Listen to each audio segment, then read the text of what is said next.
ဒီမှာဒါမနက်ဖြန်မင်္ဂလာဆောင်မဲ့မင်္ဂလာပွဲလေးအတွက်ပေါ့နော်ဒီမှာဒီ floral decoration လေးလာပြင်ပေးတာဖြစ်ပါတယ်ကျွန်တော်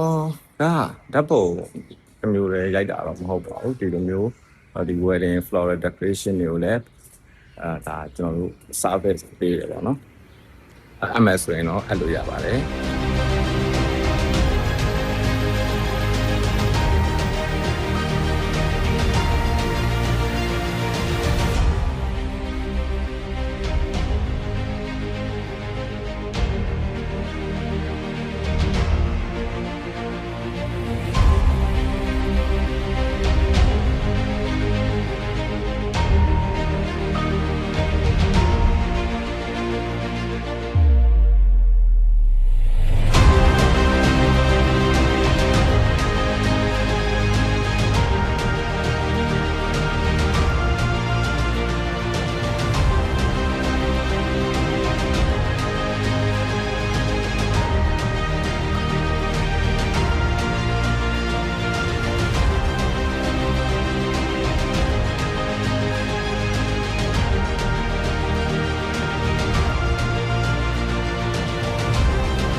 ဒီနောက်ကအမကြီးကတော့ကျွန်တော်တို့ဒီမှာတောက်တူမဲအလုပ်တဲ့အမကြီးပေါ့နော် အရင်ဘွားတယ်อ่ะ အရင်ကမှလည်း လိုက်အရင်ဘွားတယ်อ่ะ